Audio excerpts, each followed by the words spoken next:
La réindustrialisation de la France. Vous faites des propositions ce matin dans les Échos. Alors, je pose le problème à la lumière de ce qui se passe aux États-Unis avec le plan Biden, qui est un plan considérable, oui. 2200 milliards en 8 ans, 500 pour l'industrie américaine. Ils font un effort considérable. L'Europe est en train de prendre du retard, alors que la Chine a déjà démarré.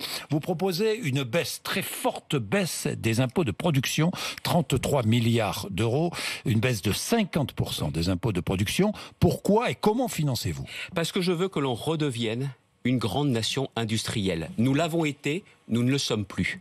Nous sommes passés derrière l'Italie, derrière l'Espagne, je ne parle même pas de l'Allemagne. Or, l'industrie, c'est de l'emploi. Un emploi dans l'industrie, 2 emplois dans l'économie. C'est de la cohésion sociale. Les salaires dans l'industrie sont plus élevés que la moyenne des salaires. Et puis également, l'industrie, c'est ma république des territoires. C'est-à-dire que l'industrie, c'est de l'aménagement du territoire. Une usine, un atelier, c'est pas forcément dans le cœur des métropoles. C'est au contraire dans les villes moyennes, dans ces communes rurales.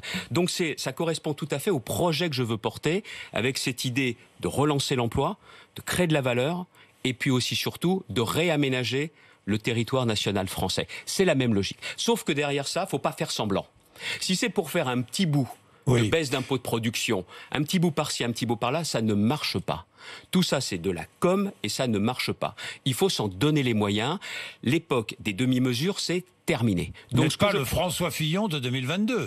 Je propose très clairement de mettre le paquet sur la baisse des impôts de production parce qu'aujourd'hui, il va y avoir dans les 5 ans qui viennent des projets massifs d'investissement industriel de par le monde, notamment sur les fameuses innovations, les technologies de rupture.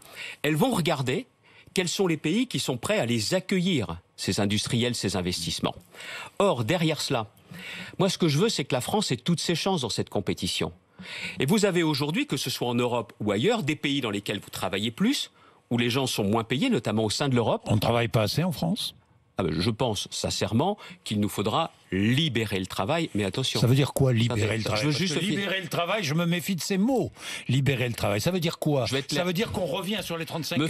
Ça veut dire qu'on travaillera plus ? Ne me faites pas perdre le fil de l'industrie, et je vous réponds en quelques instants, et j'y reviendrai Terminez dans avec quelques l'industrie, parce que le temps passe, allez-y. On travaille déjà en France un peu plus que 35 heures, mais moi je ne suis pas de ceux qui vous disent, si vous travaillez plus, vous ne gagnerez pas plus.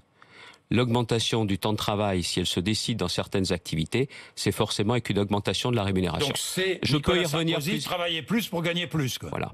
Oui. Voilà. Mais je peux revenir sur la question industrielle. Allez-y. Les clés.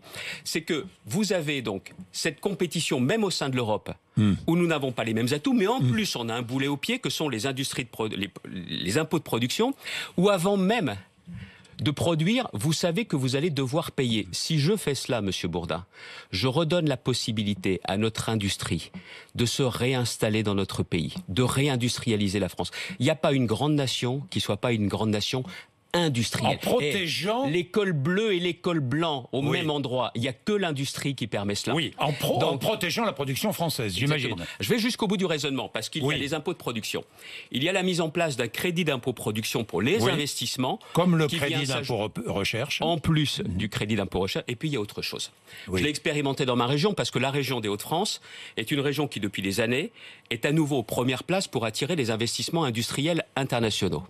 Ce que je veux faire dans le pays, et pas seulement dans ma région, c'est d'avoir pour tout projet industriel, que ce soit un projet d'implantation ou un projet d'extension, une task force où on puisse diviser par 2 les délais d'installation et d'implantation.